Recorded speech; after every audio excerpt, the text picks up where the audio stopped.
Welcome to another episode of the Made to Be Great podcast, the first episode of a new year, 2026. Excited to be joined here with my oldest daughter again, Juliana. Thank you for joining the show. Nice to have you Hello. back. Thank you. So, in honor of New Year's, we're going to kick it off and start with we're each going to share something that we want to leave in 2025 and something that we want to bring into 2026. So, would you like to go first or shall I? I'll go first. Something that I want to leave in 2025 is being really anxious and fearful about what the future holds, especially over things that I can't control. I battled a lot with anxiety this year and had a bunch of different things to go along with that. And I really just want to leave that in 2025 and go into 2026 fully trusting God. Something I want to bring into 2026 from 2025 is intentionality within all of my relationships with my friends, with my family, with my boyfriend, especially going off to college in the middle of this year. I want to make sure I keep intentionality in all of my current friendships and all of the new ones to come. Sounds awesome. So, what I want to leave in 2026 or 2025 is I want to leave anger, frustration over like something you said, things you can't control. Those of you who know us know that we built a new home and there's a lot of things that could be talked about that are negative or frustrating and things that could make any rational person pretty upset. And so I want to be much more intentional about my word of the year in 2025 was gratitude.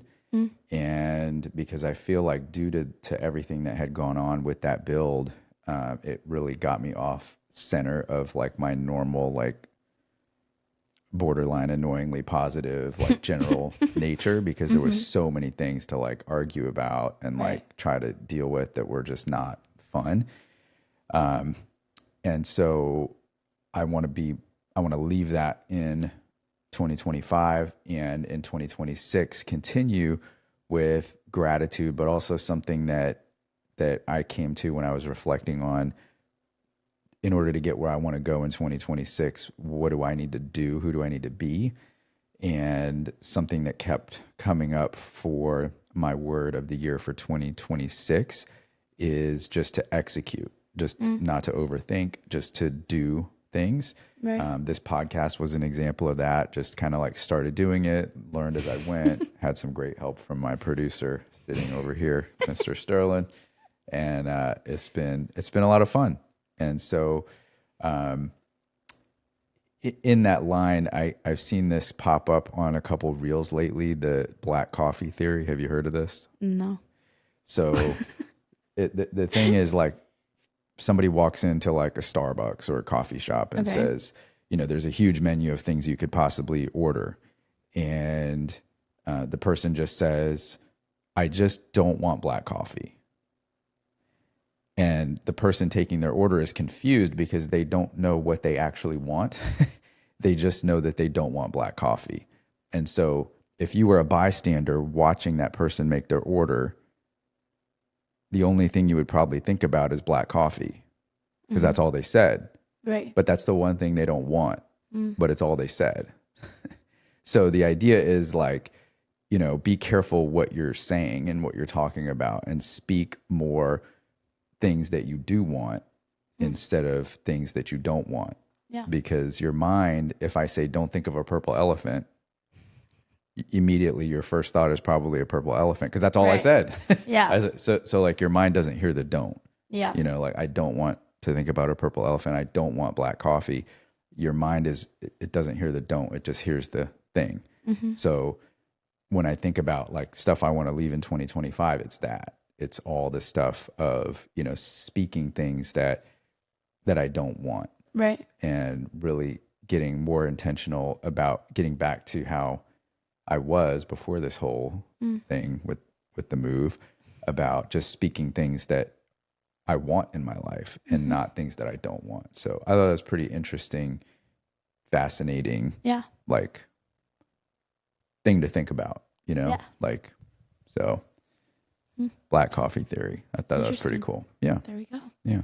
So we're going to get into some other fun stuff today, which I'm very excited about. We're going to talk about dating today, right? We're going to talk about modesty. And then we're going to get into, before we get into that, let's do a little fun thing. Let's talk about let's do a little slang translation for anyone in an older category like me. Gen X maybe doesn't know, or so. I was told today as we were prepping for this episode that my outfit was performative, and I didn't know what that meant exactly. So do you want to explain what that is for listeners of my age or older so that they could understand what's happening today? It's hard to put into terms that like make sense because I've said it so much and like use different slang so much. You it's showed me just some like very I funny just pictures. know what it is. Yeah. Yeah, I did. I pulled up Instagram Reels and was like performative, and a bunch of stuff came up. So There was a labubu. That was Labubus are different. That's not Yeah. that's not necessarily performative. That's like a separate thing. But Do you want to tell the listeners what a labubu is? Because it's like a stuffed animal, and it looks I saw kind it clipped on someone's belt. It was kind of weird. Like it's a grown man, and he had like a stuffed animal on his belt. I just didn't like. I don't know. I think the Labubus look kind of creepy. Personally, they have like jagged teeth and like a weird eyes. And then they're like fluffy, I guess, and they come in a bunch of different colors. I don't know. I don't know. I haven't really gotten into So that. is a labubu performative if you have it on your belt? Like, If you have it on your belt, yeah. Because why is it on your belt? why is it? I don't like, know. why do you That's have my it in personal general? opinion. That's not like Yeah. No offense to labubu. Don't sue me. I don't know anything about this, but performative. What is performative? Performative is kind of like usually it's like referencing a guy who's doing certain things to get a certain type of girl to like him. So like if you're wearing a quarter zip, it's considered performative now because it's like oh, instead of wearing a football jersey, they're wearing a quarter zip. Like it's more classy. And apparently that's what all the girls want, is for their guy to be more like classy and like more like professional. And so a quarter zip is just one example. Matcha is another that's like performative because matcha is actually gross, in my opinion. In my personal opinion. No offense to people who like matcha, but it's like not our thing. Yeah. Does that help? Does that like make It's sense? interesting because I think, you know, something that you said there that didn't really come up in the pre-show talk was that I think is interesting is like, you're like, hey, the girls want their guys to be more professional. Yeah. More so than like bummy. Well, that's what like, that doesn't sound like a terrible thing. It depends on the type of girl. That's why I said like if a guy's wearing a quarter zip, he's trying to appeal to a certain type of girl. When it's not, when you know that's not really like how he is, but he just fakes it like that. So being performative is just basically faking like not being something who you really are, but you're just trying to like impress somebody. Yeah, you're performing for another person. It's like where it comes from, to my understanding at least. It could be completely wrong. I'm trying to think what we would have even called that when I was 17. Maybe we would just say you try too hard. I don't know. You're a poser. I think that would be a poser. Probably. Yeah, you would be a poser. That sounds right. So performative is the modern day version of being a poser. That sounds right. Yeah. Yeah. So you're just pretending to be someone who you aren't. Is there any other like slang words that you think like I don't know. It's something you've heard me say. I can't think of stuff off the top of my head. So for today, we'll go with performative. And if we think of any other words, we might throw it in there just to spice up the rest of the episode. So, Right. Now, next topic, we're going to talk about dating, which we could talk about modesty with, right? Okay. So how is that for you right now in like culturally, like with people your age on average, like what is it like? Do guys approach girls? How do they approach? Like, what's the average? On average, most guys are not really upfront with girls, at least in my experience. And like in my friends' experiences, like not just talking about me, but guys will usually like stay on their phones. They'll like use Snapchat, to like message girls and stuff, but they won't actually meet with them in person. Though Snapchat is like the message disappears. not always. Not always. Okay. No. You could tell I'm not a power user of this. You have to like put it, you know how on Instagram, to my understanding, I don't have Snapchat, is on Instagram you can like swipe up and then it's like now you're in disappearing mode. Didn't know that. Thanks for the info. Okay. Well, So it may or may not disappear, but the point is they're it's sending a certain snap setting message, you have to put it on. so that they're not approaching you in person. Why I'm saying this is like it blew me away how like on average guys seem to be not like really approaching girls as much anymore And how did you find as that a out? norm. I have 3 daughters. Okay. Well, that's not what I meant. Oh. Okay. I was talking about your experience with your small group. Oh yeah. Yeah. Yeah. I think I was surprised. So for context to people watching who don't already Yeah, that's know, what I was looking so for. I was trying to... I lead a small group of 10th and 11th grade guys at our church on Wednesdays, and one or two times the topic of girls has come up, and it stood out to me that there wasn't like as much commonality in just like approaching a girl that you like. Yeah. Which is way different than when I was growing up. Like if you liked a girl, you would just like I think in general let her now, know. a lot of people will just hide behind the screen. Mm. And so they'll be like, oh, well, if I can follow... It's easier. Right. It's easier. Right. If I can follow this girl on Instagram and like all of her posts and like all of her stories and comment on her stuff, why would I need to meet with her in person? So That's we're going to kind of- help out the guys right now. So At least from what I understand. I'm not an expert. girls, By any means. do they like that? Depends on the girl. Okay. Most girls are looking for more. They want more effort. They'll be like it's cute. They'll I'll be ask like, it. oh, like maybe he likes me. So the attention is never terrible, right? But I mean, Right. like for a girl to consider like dating a guy or being in a relationship with a guy, she's generally going to want more than just the likes and the messages and stuff. So what would that look like on average? If you were going to give like some coaching tips. Some coaching tips. Yeah. I'm really not an expert to give coaching tips, but I'll try. I would say they're probably looking for like the guy to initiate conversations, whether that's when you meet in person, like if he goes to your school, they're kind of like hoping you'll come up to... The girl is hoping that the guy will come up to her and talk to her, or at church or at your sport or wherever you are. They're kind of hoping that the guy will approach them and start a conversation with them, or even at first like start text chains with them or offer to call them, like something more than just responding to what the girl puts out on her social media. Or yeah. That makes sense. Yeah. Seems logical and reasonable. Yeah, because a lot of times like a girl's not going to start dating a guy if she doesn't know him at all. At least in my experience. Like they'll be like, oh yeah, he's cute. Like I would totally date him. But they're not going to be like, okay, well now we're dating, when they haven't actually had a conversation with the guy before. If that makes sense. Does make sense. I don't think I've asked you this before. So Why? nothing to be nervous about. But something that I thought was funny is like, what do girls think in general of like pickup lines? Like cheesy, depends on the girl. Like Depends on the girl. Most of the time, it's seen as a joke.